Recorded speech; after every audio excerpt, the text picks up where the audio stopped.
Everybody, welcome back to the Insiders Lounge. Today we have another episode and another special guest. Connor, thank you for joining me and feel free to introduce yourself. Hey, thanks so much for having me. Really excited to be here. I'm Connor Oniki. I'm legal counsel for Real Salt Lake and Utah Royals and the assistant sporting director for Utah Royals in the NWSL.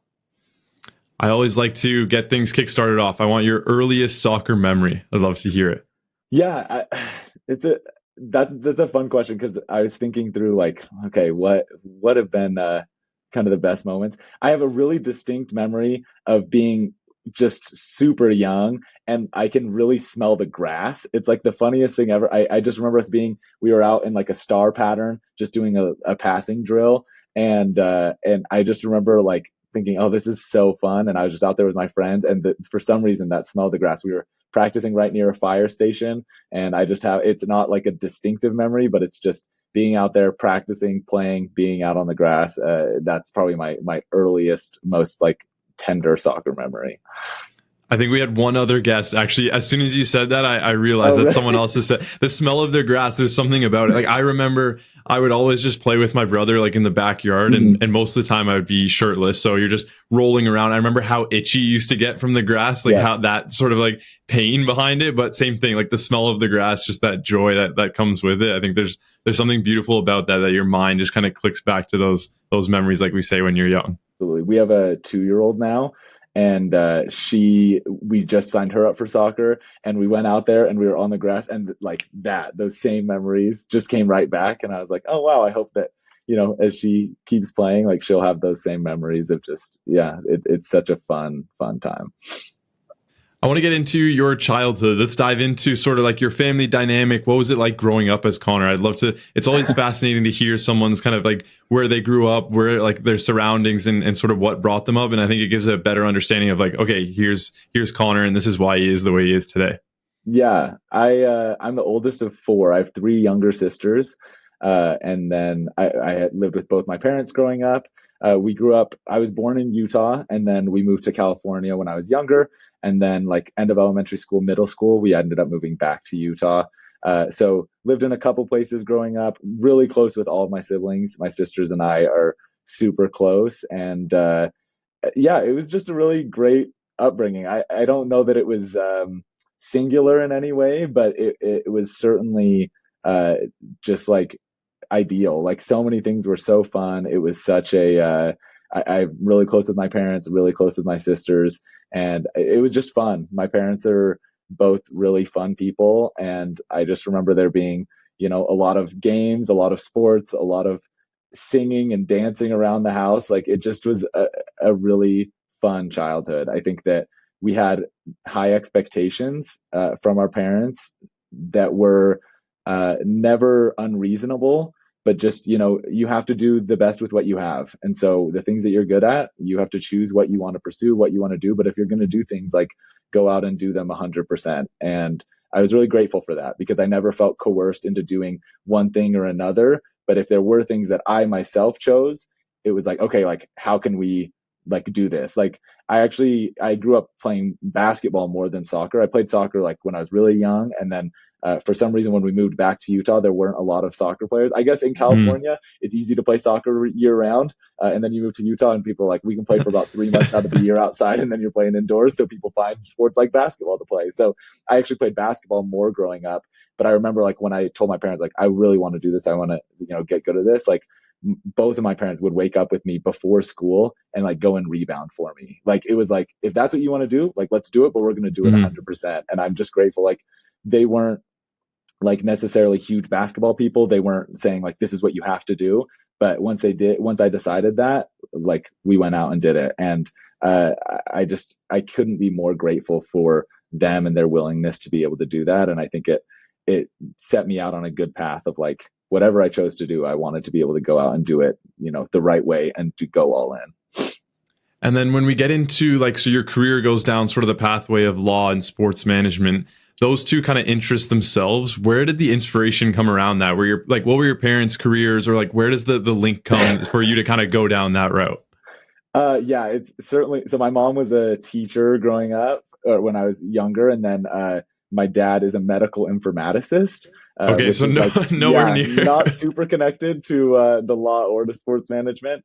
Uh, I always loved sports, and I also was always a sports nerd. Like, I remember being in probably middle school or high school and like doing deep dives on salary cap things that were happening, like roster transactions throughout some of the like major leagues in America, and which is so funny. Like it's like, oh, I wanted to be a sports person, but I also couldn't leave behind the like, oh, I really think that this stuff is interesting. So I got really into that side of things just from a young age. But then the legal side, I never really thought about being a lawyer. And I was studying economics in undergrad and just kind of not really sure where I wanted to go, and was trying to reach out to people and, get insights from folks. And I reached out to a few lawyers that were like family friends. I don't have any family that are lawyers, nobody really close to us that are lawyers, but like friends and friends of friends and family friends. And so I started connecting, like cousins and things. And so started reaching out to a few folks, and everybody that I talked with like a retirement, an elder law lawyer, and a corporate lawyer, and someone that had just worked in litigation at a big firm, like very different legal backgrounds. But the problems that they were solving, the questions they were thinking about, all just really resonated with me. And I thought, oh, I Mm, wonder if this would be like something that I would be interested in. Just the way that they were approaching the issues that they were facing. You have to be really analytical, pretty risk averse in a lot of ways. And I think that there were just parts of the way that they were thinking about things that I really connected with. And so I attended some law school classes while I was in undergrad just to like see what it was like, talked with more people, and it felt like it was maybe a path that I wanted to go down. So the legal side was a very late decision, like during my undergrad. And it wasn't, I feel like people had said to me growing up, like, oh, you'd be a good lawyer, but it was mostly adults who were annoyed that I talked so much. Like when I was a kid, like, oh man, you could be a oh yeah, lawyer. the So classic. Yeah. exactly. So I felt like it had a little like negative connotation. And so, it never was something I really thought about until I was in undergrad, and then it moved pretty quickly from there. And then leading up to your undergrad and then eventually attending Harvard, was there like a real focus on your education? Like, is that something you were really passionate about? I know you mentioned your mom was a teacher and you sort of had that all in mentality where if you were going to do something, you were going to go all in. Obviously, to get to such a prestigious school like Harvard, there has to be somewhat of a focus or initiation to want to like succeed and go far in terms of your education and law specifically in that sense. So I'm curious to get an understanding there of what was your sort of background in terms of education specifically? Yeah, I think like education was probably the one thing that maybe we didn't choose as kids that our parents were like, you have to go 100% on, because I think that they really valued education. And it was never something that was pushed on me that like you have to go to this school or you have to have this level of, whatever it was. But so I went to undergrad at BYU, and I was just studying there, and did well. But it was always just kind of like, if you're going to, you're going to school, you're going to classes anyways, you may as well do a good job. And so it was certainly always pushed that I, study hard, that I work hard, that I do things. I probably in like high school and maybe even into undergrad didn't work as hard as maybe my parents would have liked, but I was always certainly trying to do the best that I could. And yeah, but it's crazy. Like I never thought that Harvard would even have been an option or anything like that. Like it was never a goal or a dream, even for me. Even when I was applying for law schools, I kind of applied on a whim of like, oh, that would be fun, but I don't really think that that's in the cards. And I had a couple of schools that I was really excited about. And for some reason, those didn't really pan out. And then the Harvard interview happened, and then they called, and I still remember they called, and I kind of was like, oh, wow, this is crazy. And I was in a bowling class in undergrad and they called and I answered, and I was just like, hey, and they were like, hey, we want to let you know, like, we'd love to have you. And I was like, oh, wow, that's crazy. And I hung up and I walked back into the bowling class, and there was a kid in the lane next to us that had a sweater on that said Harvard Law, just kidding. Like it was like a yeah. joke shirt. And I was like, that was just so crazy. I was like, wow, like I just got in there. Like I'm thinking to myself, like, I don't know, like if like it's like Legally Blonde and like Mm. the movie, like it's the joke school of like, oh, that's a really cool place to go. And so when it happened, it very much was not on my radar, but was something that it's really hard to pass up. And I think especially because at that point I knew that I might want to go into sports. It felt like Harvard's a great school, but there are a lot of really great law schools. And I Mm. think that Harvard, in the legal community, is viewed about the same as many of the really great schools. But I think that outside of the legal community, it has kind of a sway that is important and not insignificant. And so it was really close between that and a few other schools. But I do think that in the end, they had a really great sports law program, which is rare for a top law school. And so I knew that I wanted to do some sports law stuff. And then as well, that I think it has recognition throughout other industries beyond the legal one that maybe some of the other schools I was looking at didn't have quite as strong of a pull. And so it just ended up being the right decision for me and my wife and for our family to go there. And I haven't regretted it for a second. It was such a great experience. What was we'll do 2 quick takes from Harvard. Your biggest surprise in terms of like, what was the most shocking thing first day or first week or so on? And then biggest takeaway, like the most important thing that you learned while you were there. Oof, those are good questions. Biggest shock first day is it's just school. Like, I think you build it up in your head. You have sort of that movie mentality where you're exactly. But, and I had to like stop myself sometimes, because I remember in my third year, like I would be walking around and, it'd be a Tuesday in the middle of winter and it'd be freezing. And I'd just be walking like head down, like just kind of, okay, got to get to this class, got to get to this class. And I'd have to stop myself and say like, look, this is like, the campus is beautiful. It's a great place to be. And just like having to be, think to myself, okay, you are here. Like, this is a really great time in your life. You're not going to be here again. So like, enjoy it. And so I think that, yeah, it's easy to get kind of like caught in the routine of, because it is just school. But like really recognizing like, oh, this is, something to make happen. And then as far as like biggest takeaway, I think, and I say this with like the most humility, like when you go to a school like Harvard, there are certain expectations, I think, of like what you're going to do and who you're going to become after. And many of those are just probably self-driven, of like, oh, I want to make that worth it. I want to make something of myself. And there was a letter that was sent out that talked about how from our like faculty, and they talked about how going to a place like Harvard gives a strong chance that you will have an impact, but it's your choice what kind of an impact that becomes. Like, people, for some reason, and I have my qualms with like the I don't know what better word, but like the clout that Harvard gets. I think that some of it's undeserved, but I think that you can go out and people are going to expect something of you to do something, but you have to go out and choose what kind of an impact you can make. Because I've seen a lot of people that have left schools like Harvard and have not, I think, used their impact for things that are not good, and for influence and things that is not the way that it should be done. And so it's like, how do you leave and not just make an impact? Because that's not what's important, but it's make an impact in the right ways for the right people, and make sure that it's intentional. I think what you're going to there is Harvard is not your label. It's almost like putting a label on you. You're still you. So yep. Harvard's going to help accelerate what you have already and bring you to even higher potential. But I think leaving Harvard and just saying, oh, I have the Harvard label, I'll be fine, I think is a pretty bad mentality if you're looking at it that way.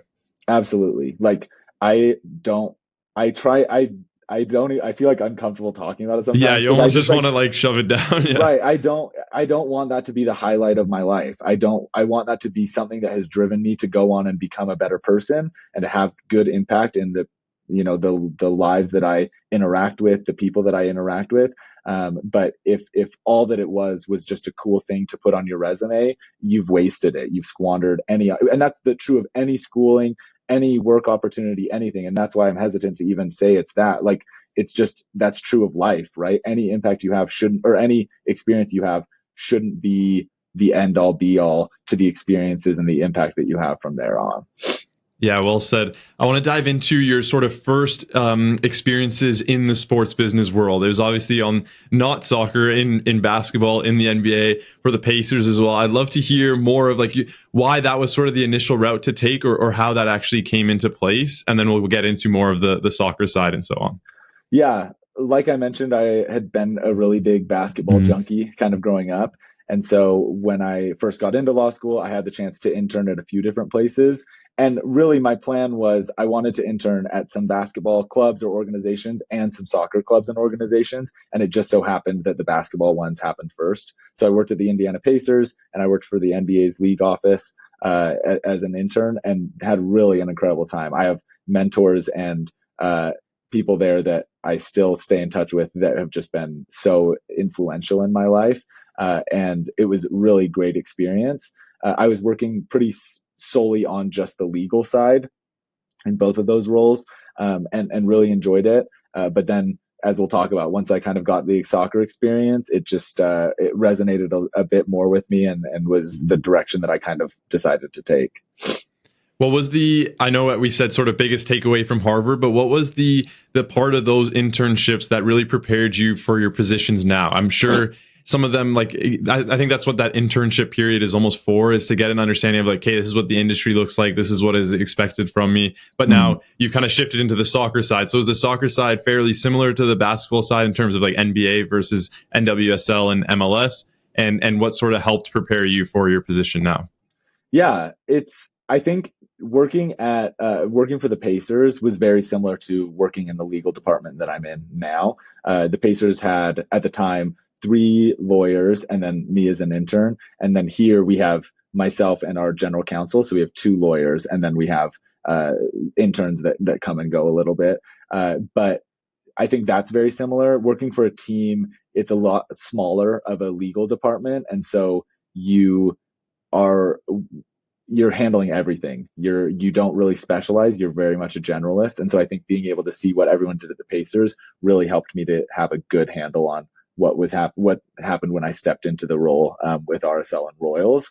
The NBA was very fun. The joke is that NBA stands for nothing but attorneys because it's so many lawyers because they just have so much to cover within their league office. And so I really enjoyed that, but it was much closer to even working at like a law firm, I think, than working as a general counsel for a team or a legal counsel for a team, because you're able to specialize. Everyone that I interacted with at the NBA had a pretty not a really tight niche, but certainly a group of things that they were working on and that they were pretty solely, focused on. And they all work together and they connect with each other, but it's a much different environment. But it was good for me to be able to see both, because I think that it helped me have a better idea when I started working at RSL and Royals, like what that was going to look like. So now let's get to your time now at the Royals and at RSL. You kind of jumped into positions quite quickly. You went from like intern, jump. Like now you're just like fully involved in the organization. So can you start, like, let's go back to Connor's first day at the organization. And then how did those sort of roles transition into each other? Yeah. First and foremost, like, I just have to give a lot of gratitude to my mentors, to my bosses who gave me a lot of responsibility and trusted me to do these sort of things. And so day one, actually, I was working remotely as an intern. And I genuinely think it was the first day. My boss, who was the general counsel at the time, she said, hey, just so you know, like, we're bringing Utah Royals back. Because when I started interning for them, it was just for RSL. And she said, hey, like, just so you know, we're bringing Royals back. And so I got to help on some of the legal work underlying that. They were pretty far along. And so it wasn't like I was drafting up a lot of those things, and I was just an intern, but I got to see, the legal process of like bringing an expansion team, and that was really exciting. And then my general counsel was moving into the role of president of Utah Royals, and so she just kind of said, look, I have you as a legal intern, but I'm going to be working on a lot of things. So if there are other things that you want to be working on, like, let me know. And I said, please, like, that's the dream. I would love to work on anything that you would be willing to let me work on. And so I got to be there as we hired our head coach, as we hired our sporting director, as we, started filling out our staff and those sort of things on business side and technical side. And I just got to observe. I got to see what the processes look like. And it was a credit to Michelle, the former president of Royals, who was willing to say, do you want to sit in on this meeting? You're not going to have an impact or say anything, but like, if you want on it, I'm happy to have you. And so it was cool to be able to see that. And then we hired our sporting director, and our sporting director, Kelly Cousins, she came from Reading in the WSL. And she had done a phenomenal job with them, had been their head of football, had been their manager, had been doing everything there for them. They had been the only team in the WSL that didn't have an associated men's team in the Premier League for a lot of years. So she knew how to be able to make things work, how to be able to make the most out of, the limited resources that she had there.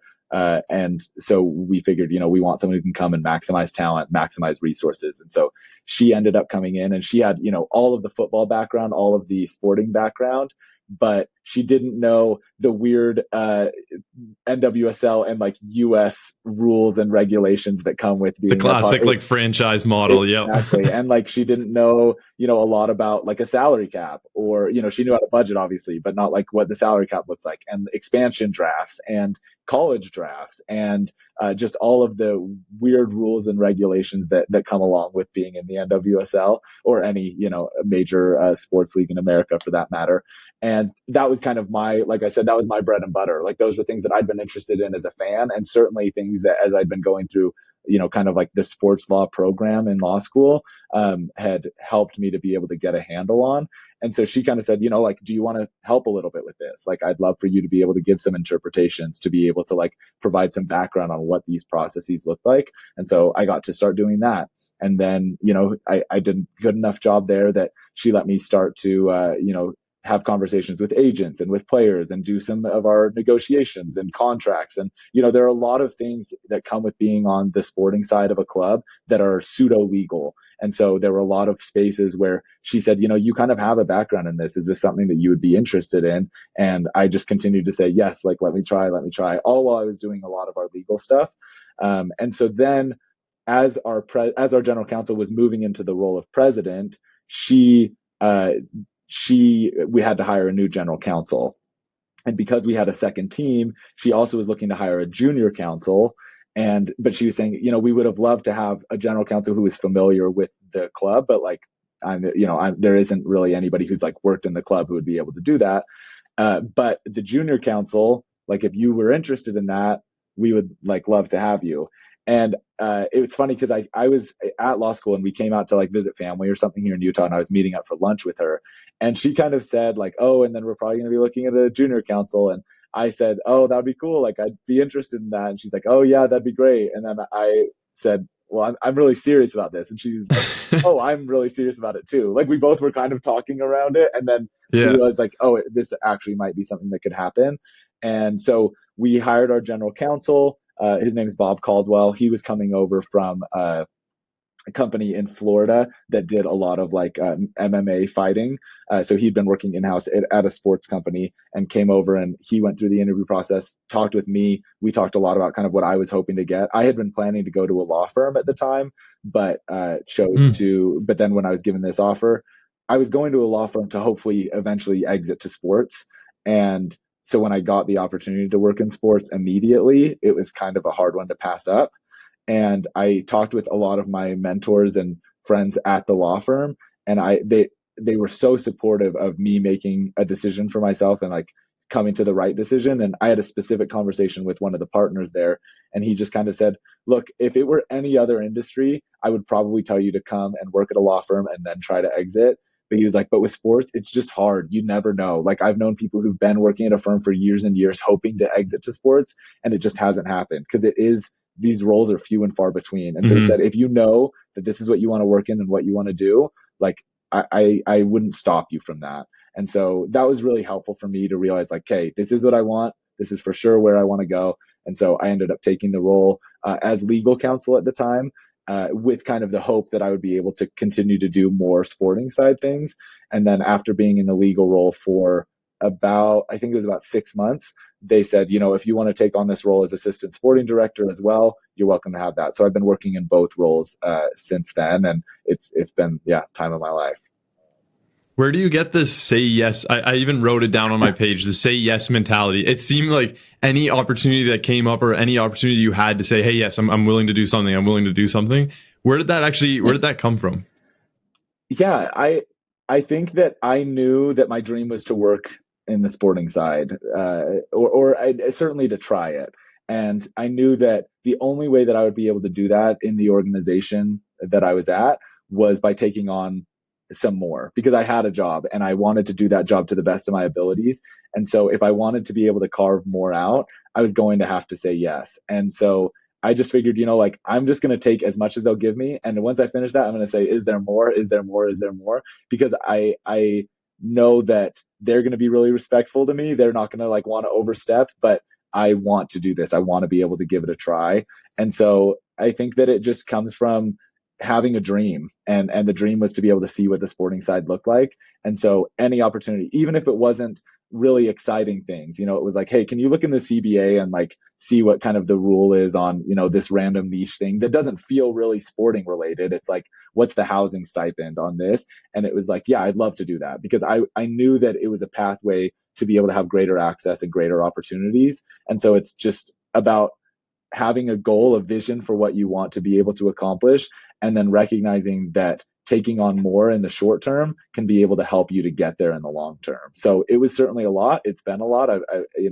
I work a lot, but I've recognized that like this job as assistant sporting director is a gift that's been given to me by mentors and bosses who've believed in me and trusted in me. And if they believe in me and trust in me, the least that I can do is say yes, right? Like if they're putting their necks out on the line to say, here's this kid that just graduated law school and we want him to help with some of our like rules and regulations interpretation, like I feel obligated to say yes, because they've trusted me. They've been willing to say, we're going to go to you, we're going to ask you what you think about this, like, will you do it? And it's an honor to be considered and to be asked to do those sorts of things.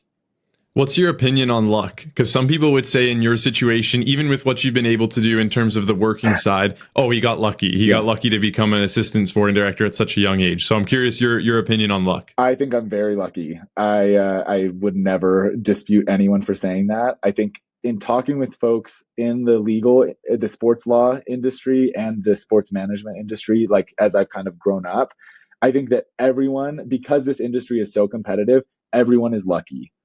And I think most people would admit that. Some people might not, but I have yet to meet someone that hasn't been lucky. But I do think that when the door opens, you have to put your foot in.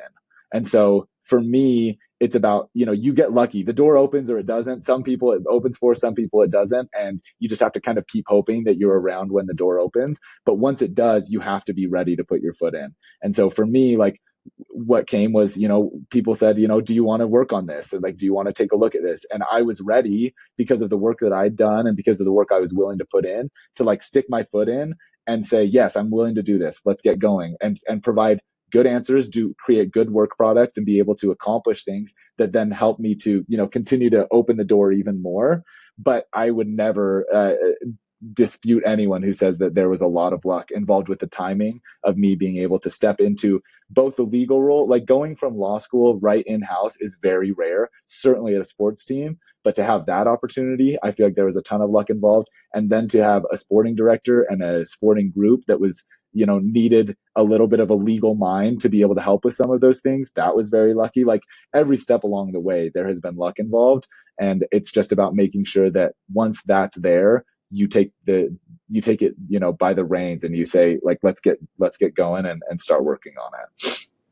Yeah, I think success is almost like the opportunity. So making opportunities for yourself, like you said, by putting your foot in the door, but then the luck eventually runs out because once you get that position, then it's all about work ethic, what you're actually doing behind the scenes, all these little things. Yeah. And so although someone could say, yes, you're lucky, but now you've proven on a day-to-day basis, look, I'm the right person for this position. Sometimes I think someone can get lucky and realize, okay, maybe I'm not prepared for this, or maybe this wasn't the right situation for the right timing. So I think there's kind of two sides to it. Like you mentioned, it's important to keep kind of that work ethic and everything else that you had built up until that point to get yourself in the right position. And then you got lucky to kind of get that ask to, hey, can you help us with this? Can you help us with this? And then it turned out more into the sporting side and so on. Yeah, absolutely. I think that luck gets a negative connotation, and I don't know that it deserves that. I don't think there's anything wrong with having luck. Haven't we all had a lot of luck in our lives?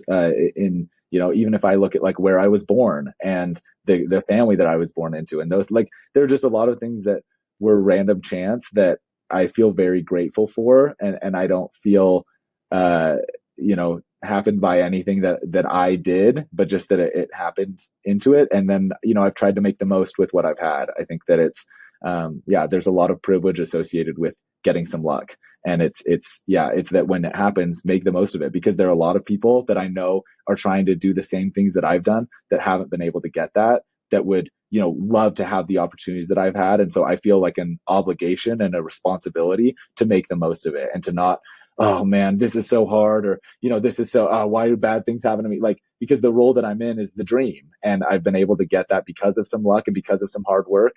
But I have like an obligation to make the most of it now that I've been able to get there. It reminds me of your time at Harvard. You were saying it's the cold winter, you got your head down, you're kind of walking around, but a lot of people would die to go to Harvard just to have the chance to go to Harvard. So I think it's always perspective as well. The other point I wanted to get to is you really, it seemed like you educated yourself on those new roles. So you would get a new opportunity, and then it seems like you would be extremely educated already on sort of what you need to do and kind of answer the questions for others. What guided you, like what sort of forms or what ways did you educate yourself, and did you learn new roles, but also just things about the industry? Like, were you always educated on the NWSL, or like, how did you actually learn? Are you just reading through the legal pamphlets, like making sure that you know everything? Like, I'm curious how you approach that. Yeah, I mean, it's a credit to the NWSL that they make so much of their rules and regulations readily available to where people can do that. Whether you're in the industry or not, like you can educate yourself on that and really learn. And I think that I tried to think about, well, what's the job that I'd like to have, and what's the knowledge that I need to be able to have for that job. And so it was about, okay, when I was a legal intern, I was doing a lot of business legal stuff, and I really enjoyed that. But I also was thinking, well, maybe I'd want to be able to, try to do more sporting stuff. And so what are some things in the CBA? What are some things in the roster rules and regulations that would be helpful for our group to know, that I could put together in maybe like a one pager and just send over to my boss and say, hey, I was just looking at a couple of things. And like, these are the types of things that would help. And I also think that some of it, honestly, like I've had a few times where someone said, hey, like, do you know the answer to this? And I would say, yeah, like just give me a couple of days to turn it to you. Like I'll write something up. And I had no idea what the answer was. But in those 2 days, but you were going to learn. In those 2 days, I was going to have an answer. And as long as that was a time period they were comfortable with, like that was true. By the time I sent it to them, I did know the answer and I did know how to be able to do it. Or I would have like, oh, I've seen something like that. Like, yeah, I can get it sorted and come back to you. And so I think some of it's about proactively planning and saying, how can I prepare myself for this job that I'm going to get, or this role, or these, types of questions that I might be asked. And then some of it is, as soon as the question comes, being willing to know where to go to get the answer. Like I was familiar enough with all of the documents and everything that we had that like, if a question was asked, I would know where to go and I could get them an answer pretty quickly, or get some sort of response or those sort of things in the time that was needed. You worked both on the Royal side and on RSL. I'm curious the biggest differences between the two. Obviously, men's and women's, you have the MLS, the NWSL. What are the major differences behind the scenes that people don't necessarily see?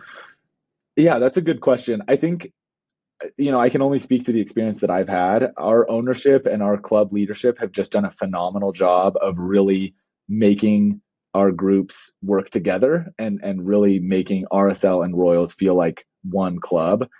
We have certainly, separate technical staffs, separate sporting staffs, but on the business side, there are some people that have that are pretty isolated as Royals employees or RSL, but largely it's everyone has shared responsibilities. And so because of that, I feel like everybody's all in on the success of both clubs. And so I think that they have done a really good job of being able to do that. Now, on the sporting side, I think that's where most of the differences happen, just because of the leagues that they're in, the types of the competitions that they're in, all of those sort of things. But even then, we do a really good job. Like our sporting directors for both clubs and our head coaches from both clubs meet consistently to talk about how they're approaching things and what they're thinking about things. And so I think that, again, I can only speak to my lived experience, but RSL and Royals and our club leadership and our ownership have been really focused and made very concerted effort to ensure that we're working together and growing the clubs together. And I think that that's noteworthy, because I don't know that that's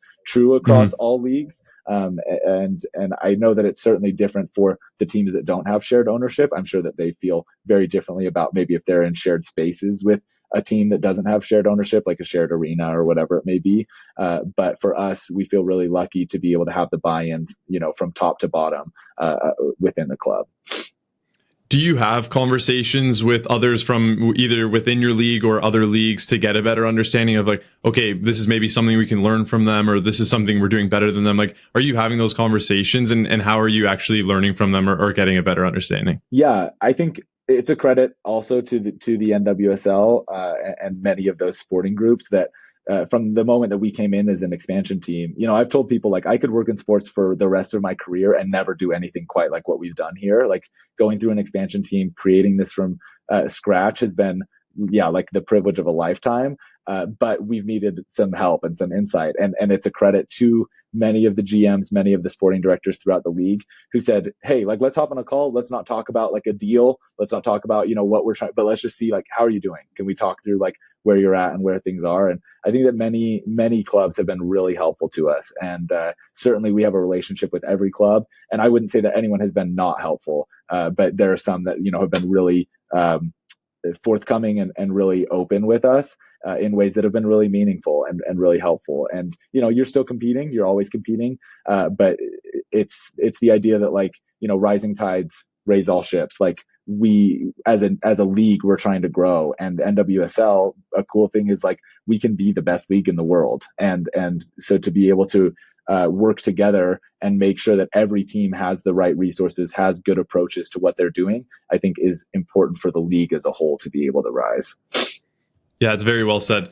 You went from bringing the team or being a part of the team when they were an expansion side. Now you're looking to go out and compete and become a competitor within the league. Mm-hmm. What are the biggest changes from that start? Like I know you mentioned the early days of just getting the sort of legal documents of like, okay, we're actually starting the expansion side, to now you have players, you have staff, there's fans around it again, there's a full-on organization. What are the steps now to take it to that next level and make it, like we were just discussing before the call, you're just sort of just missing out on the playoffs this year, but there's a lot of steps that need to be taken to now get to that next level. So what are those steps, and how are you guys preparing for that? Yeah, I think that, like you said, I think the trajectory feels really good. I think that the way that we've ended this season has been really strong, and we're optimistic about the future.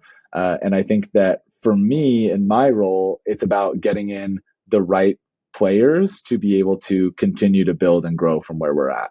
I think that we have a really great squad right now, really great group of players, and I think we want to be able to continue to support them and continue to support our staff by bringing in the right group. I think the most understated part of the kind of growth that we've had has been how close the players have gotten together, how close the players have gotten with staff, and the way that we've been able to work together as a club. And so we want to be able to make sure that any players that we're to bring in now continue to contribute to that culture, continue to contribute to, kind of the growth of the group.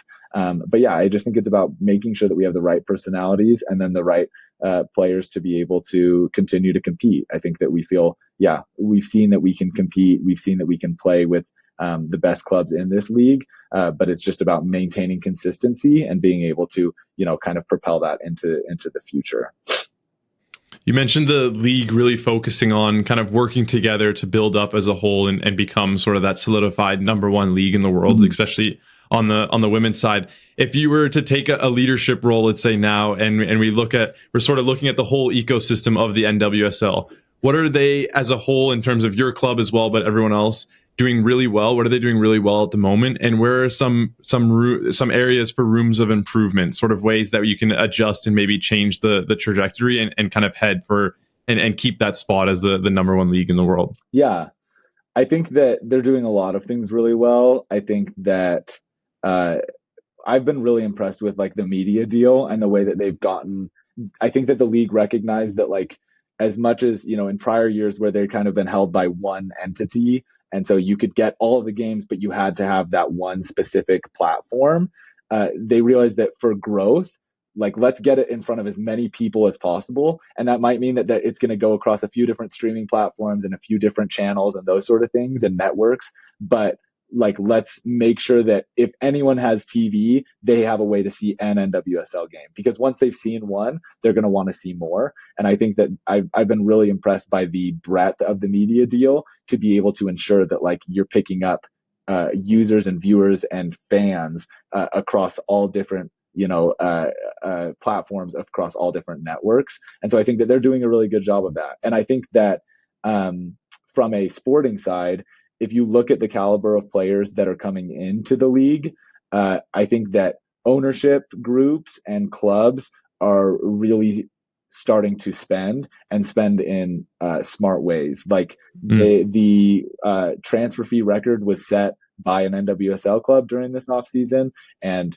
most of the top, some of the top numbers have also been from NWSL clubs. And I would say as well, like many of kind of the middling numbers or like the average numbers are rising because of NWSL clubs. Because if you look at the transfer fees that are being paid, the wages, the salaries that are being paid, like ownership groups and club management are willing to pay these women to be able to come and to play. And I think that that's what's noteworthy about the new CBA. Like this is certainly a landmark CBA. It's changed the way that American sports CBAs have been done, because it is so different from any other CBA in the past, with no draft, with greater player empowerment, with those sort of things. But it is very it's showing a willingness to compete with Europe, a willingness to compete with the world, because it's much more similar to that. And I think that it allows players to be empowered in a way that many people argue that European leagues have, in a way that's different to the US, that now American players, NWSL players, have that ability. And so I think that the league really is trying to push forward that like this is a player-centric league where we are who we are because of the players. And so we want to be able to support them and to be able to help them. And as you do that, more players are going to want to come. Greater talents are going to want to come because they see the way that players are viewed within the league. And so I just think that, those are some of the strongest things that the NWSL has. And it's hard to say, I mean, ways that the NWSL could improve. I think that the CBA, like this change and over the next few years, is going to be really telling of like where the areas for improvement are, because I think that it really is going to change the way that things are done. But I just think that it's going to be a lot of increasing. I think when you look at, like, we just opened a new training facility this summer that's been, top of the line, just phenomenal training facility, and has meant so much to these players. And I think getting that level of facility across the league is going to be huge, and getting like that level of investment, I think, is going to be a way that they continue to improve, as well as like continuing to get. We've seen what Kansas City did with their stadium. Like, I think continuing to get facilities, both training facilities and game playing facilities, that are soccer specific, women's soccer specific, I think will continue to allow the league to grow. Not that I'm saying everyone needs a soccer specific or women's soccer specific, right, but I do know that there are teams within the league that are looking at that and thinking about how can we do that. And I think as that continues to happen, it will really increase the level of the league, just because as minimum standards increase, both, from like an infrastructure standpoint, but also from staffing standpoints and those sort of things. Like, as minimum standards continue to get increased, I just think that, the league as a whole will rise. So I think that there are a lot of minimum standards things that will likely change in the future, that I think will continue to drive growth throughout the league. And I think it all plays into this narrative that like NWSL is still this like rising story, and it makes you want to like jump on the ship and be a part of it, right? Like, there's still so much room for growth. We're still seeing expansion sides join the league. There's so much happening still. And so I think as you see that investment increase across the league, like you've mentioned, then that allows for the actual fans to go, okay, this is something that's being taken seriously, not only from the player perspective, but also from the ownership and management side. Maybe I should start to look into this and get a better perspective. And even for myself, a few years ago, I had never really looked at the NWSL at all. Mm-hmm. But then I saw the drafts and I saw all these new things that are being added, even with the changes of the CBA. There's still this approach of like, okay, people are starting to care about this. Maybe I should too. And then you start to realize like, wow, this is actually totally different to what you would expect from a men's league or something else. But that's what's cool about it. It's new and it's different. It's fresh. And I think that's sort of where you can drive a lot of that engagement from the fan perspective. Yeah, absolutely. I think the NWSL has like the unique situation of being both a historic league and an up and coming league in some ways. Like Yeah. there's so much history. It's rooted in many of the communities that, started the league. Like those are teams that are still around and still competing. But then, like you said, there's also expansion on the horizon. There just was expansion. Like there's still so much room for growth, while also being, a very much like, for the people who've been around to have seen that growth happen is really incredible. And to be able to continue to drive that growth forward from a fan perspective, I think is really exciting. And I mean, it is very cool that like the best players in the world play here. Like you watch the Olympics, you watch the World Cup, and those players play for NWSL teams. Like it is a really cool thing about the world of soccer and NWSL, that the best players in the world play in the NWSL. And I think that is a really unique sell for fans of the game to be able to come out to a stadium in their community and be able to see Olympians and World Cup winners playing at the highest level. I want to get back into your personal journey. You mentioned a lot about different mentors along your journey, different influential figures that really helped you kind of grow in your own career. Give me one mentor or influential figure that sticks out to you now, that and sort of explain their journey and how they got involved with your journey as well. Yeah. I would say, I mean, it might be an easy out because she's maybe the one that I'm currently working with the most, but Kelly Cousins, our sporting director, I just can't say enough about her and what she's done for me. Like I said, like I was in law school when she and I met, and for her to say, like, I want you to be able to take a look at this, and I want you to be able to make a mistake and try and see what happens, and I'll give you feedback, just speaks to who she is and the trust that she had in me. And I genuinely wouldn't be where I am. Like we talk about luck, like she is the luck in a lot of ways. She's the one who is willing to open the door and say, like, let's see if you can get your foot in. Like, let's see if you can do this. And she's just been so patient with me and so like treated me as a peer and an equal, even though I certainly have not been, but still been like, we'd be in a room with her and our head coach and our director of talent ID and myself, and we would be talking about things, and she would say, Connor, what do you think? And like, she didn't, I was there to observe, I was there to watch, and she would turn to me and say, like, well, what do you think about this? Like, what are your thoughts? And to put that level of trust in someone both gives them a chance to be able to be a part of the conversation, but it also emboldens them to feel empowered to say, like, I can be a part of this. I can contribute. I do have value to the organization. And I just think like she has been so willing to give me those chances, as well as to give feedback and say, look, like this is falling short. I need more here. I need this, I need you to be doing more of this. And I think that she's been really clear in the ways that I can improve, while also being very, like graceful in the way that she lets me grow and do things. And so I just could not say enough about who she is and what she's done for me. Does that inspire you to then do that to sort of the next generation of coming up? Like, I'm sure you have people reaching out or someone in your circle already that could use a little help or inspiration or just guidance in where they are. Is that almost like an initiation or an inspiration to help you then do that with the next generation? Absolutely. That is so important to me, that because I've had conversations with people who have been so generous with their time and so willing to help. I've had mentors who've done that. And I've also had people that I've reached out to that have not been helpful or have been critical at times of, like things that they've said that have been kind of hurtful, of like, me trying to come up where it's felt like, there's some gatekeeping to it. And I understand it's a competitive industry. It's hard to want to open yourself to that. But I just think that as we invest in the next generation, in those coming, after us, we increase the level of the sport. And I just think that, it's competitive, it's a tight industry, but like we just need more people who want to work in this game, who love this game, and who are given the resources, the feedback, the help, the guidance to be able to get in. Like, I just think, I hate to keep reusing this metaphor, but like, if we can be the people who are opening the door more, then we create more luck for more people to have the chance to be able to get in. And for people, especially, I think that maybe haven't had the door open for them at other stages of their lives. Like, I just think that there is such a premium on like going to a really top university or a top law school or having certain experiences, that like these are the people who will succeed. And I just think that that's faulty thinking, that there are so many people that maybe haven't been able to do those things because at other stages of their lives they haven't had the luck, but who would have been able to make the most of it. And if we can invest in everyone, not just the people who have similar backgrounds to you, but invest in anyone who has an interest or anyone who wants to be able to pursue a job like this, that's where we get the best product and the best people in, because it's rare.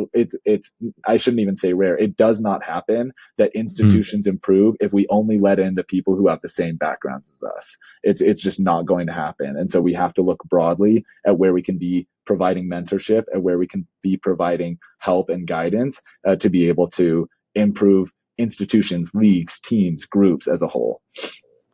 Yeah, I think it's that action over just talking. You can talk a lot or you can write it down, but if you actually show the action, then it encourages those people, I think most importantly, that want to be in it for the right reasons. I think people can be a part of the industry or get into certain roles for the wrong reasons, and I think that starts to actually reverse what you were just saying there. But I think if you encourage people that want to be in it for the right reasons and give opportunities to those that don't necessarily have them all the time, I think that's just a positive no matter what. If you take the soccer away, if you take the financial side, everything, the economy towards that, I think if you just look at it from a person to a person, I think that's just positive in that light. So well said.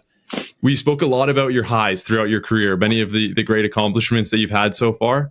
I want to go back to a low, a period where you seem to struggle, and now you can almost look back at it and gain insight or a better understanding of life as a whole, or maybe something more focused towards your career. Yeah, it's interesting.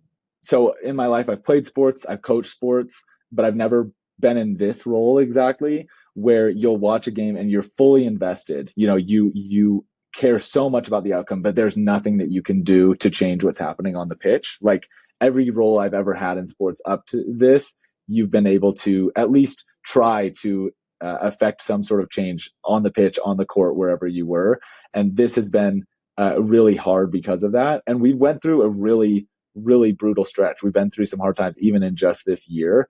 And I think that you feel powerless in a lot of ways. And I'm sure that, you know, I know that for our players, for our staff, I don't even mean to compare necessarily. I think we were all going through really rough times, and it was just hard. But to be able to keep looking forward, so to your question of like looking back and being able to say like, what is something that you learned from that? I just think it's that there's always light at the end of the tunnel if you keep working. Like you have to keep moving towards that. And I think it would have been easy to just wallow and say, you know, this is we're just going to struggle all season. This is just how it's going to be. You know, we're going to be in this situation. But to be able to say like, where can we change? What can we be looking to do? You know, we have a summer window coming up. Are there players that we can bring in to help support our group to be able to do this? Like we have, you know, and we have a winter window coming up and next summer window. Like the fact that it happened to turn around quickly, I don't think changes the idea that like it could have not. It could have been just a rough season. We could have replicated everything all the way throughout, and it just was really rough. But it's about having a long-term plan. And I think that we have long-term goals, and we recognize that in an inaugural season, like there were going to be roadblocks, there were going to be hard things that happened, but it was about making sure that we maintain both a short term, how can we fix things now as we can, but also having the long term vision of, okay, but you know, what are we thinking about? How is this building towards this? And making sure that, you know, even if there's ups and downs, that those are happening up more than down, that you're continuing to trend upward and that you're seeing growth. Like we could have come in and not won a single game, but as long as we were seeing growth with our players, with our staff, with our group, I think that we would have, you know, it's about the progress and the growth. And so the fact that we've been able to both, I think, replicate that progress with results and getting better results in the back half of the season, I think the most important thing for us is seeing the growth within the group and the progress that they're making. How do you switch off? Like if you're going through a stretch where maybe on the field or even just in the office, you're struggling, you're in one of those downward times. Is it your family that you go to? Where do you find sort of like hope in that situation of like, okay, I can just forget about what's going on and kind of move forward? Yeah, I think it's always family. So yeah, my wife and I have a 2-year-old, and she doesn't know what's happening. She doesn't know, if we lost a game, if we won a game. She just likes going to the games, being there, and she just likes being with us. And so that's a very easy way to switch off, I think, because um, it's like, it doesn't matter. And that the beautiful thing is that um, in like my neighborhood, not very many people know what I do. And so like I'll interact with my neighbors, and it's not like anyone is like, oh man, what happened here? Or what's going on here? Like I'm able to interact with a lot of folks and be able to, to have just normal relationships with friends, with family. But I think especially it's about, going back to the people that I care about the most, and recharging with them, and recognizing that, like, in 15, 20 years, like my daughter's not going to look back and be like, Dad, what happened with that inaugural season? But like she would look back and say, why weren't you around? Why weren't we, why hasn't Dad been around, and why haven't, we been able to spend time with him? And so to me, like that is always going to be the most important thing, in the highs or in the lows, and making sure that I'm present with her, and building that relationship, because yeah, that's been certainly the most precious, thing that I have in my life. So what's your biggest lesson from her so far? I know she's still young, but there's a lot of lessons you learn as a dad early on. Yeah, there's a couple things that I thought of. One is she has no, I don't know what the word is. I don't say like she has no shame, because that sounds funny, but like she'll Yeah. like just cry. Like if something doesn't happen that, that she wants to happen or whatever, she'll just burst into tears, cry and cry and cry. And then we'll fix it for her, or say, like, here it is, or, whatever it is, try to help her. And she'll immediately just go back to being happy. And there's something in that, I think, of like, I think a lot of times if I show big emotions, or I'm frustrated or sad, and it gets resolved, I'm embarrassed almost, of like, oh, did I overreact? And it leads me to not being able to be happy or connect back in a relationship or jump back in. Like I need all this time to like recover from my shame, or my embarrassment, or whatever it is. And she just doesn't have that. Like she'll jump between sadness and happiness, and like, and anger and joy, just like so quickly.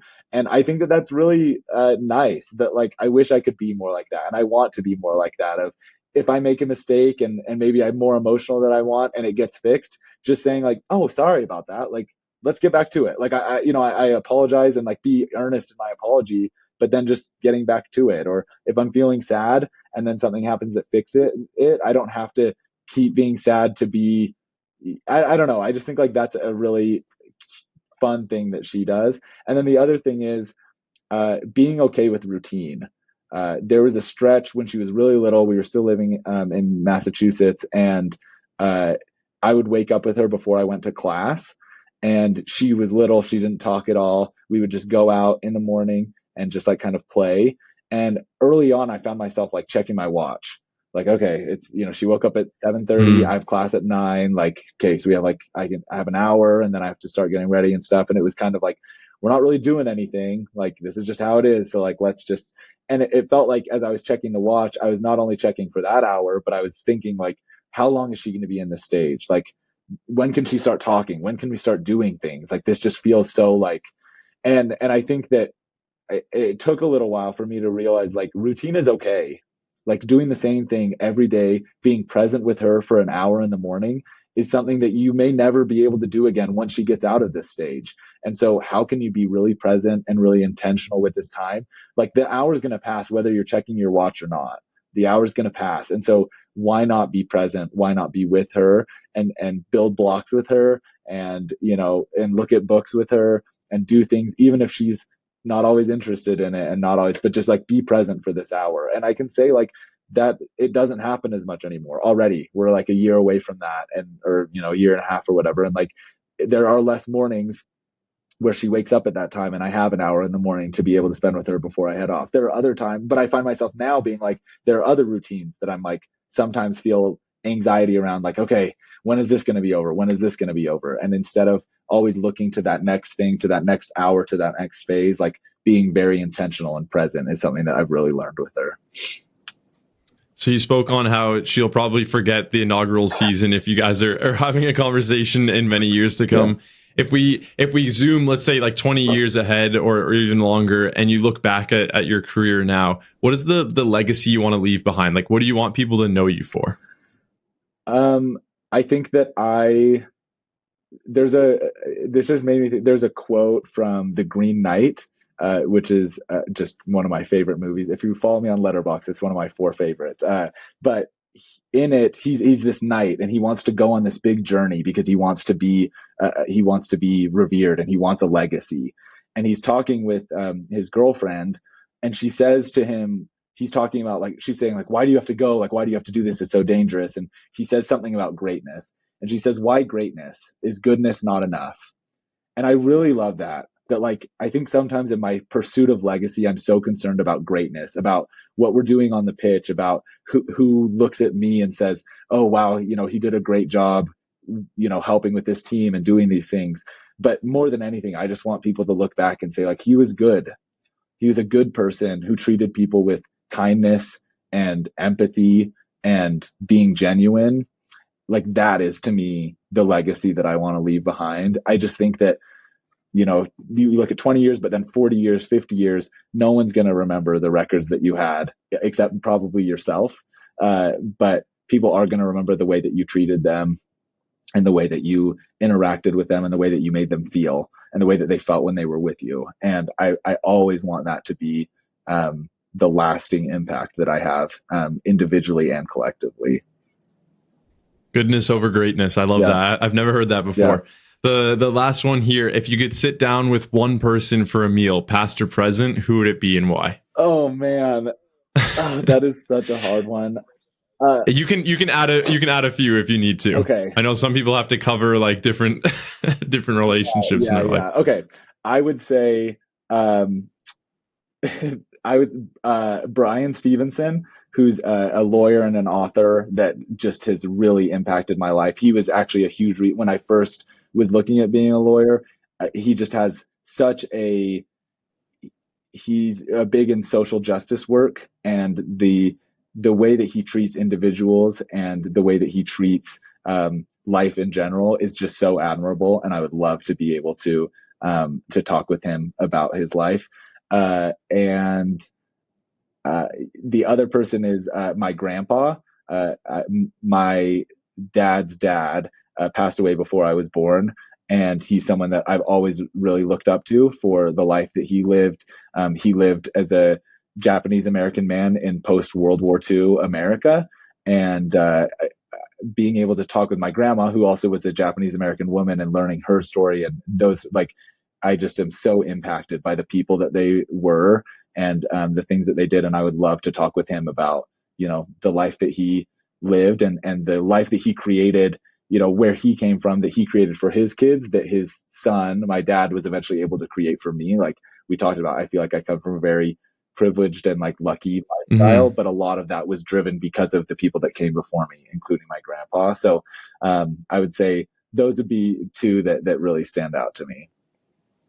Connor, this was fantastic. I really appreciate your time. If you have any last words before we wrap up, and then we'll head out. No, I really appreciate it. I certainly, if anyone has any questions or wants to talk, you're welcome to share, my contact information, socials, anything, because I'm always happy. Like we talked about, I want to be able to talk with folks and be able to, even if it's just, learning about where people are coming from and providing more access and those sort of things to opportunities to the industry. Like I'm always happy to be able to have more conversations. So certainly feel free to share any of that, and just grateful for your time and for what you're doing. I think it's really great at being able to, create more access for more folks to be able to see what the industry's like and be able to learn. So really appreciate it, Chad.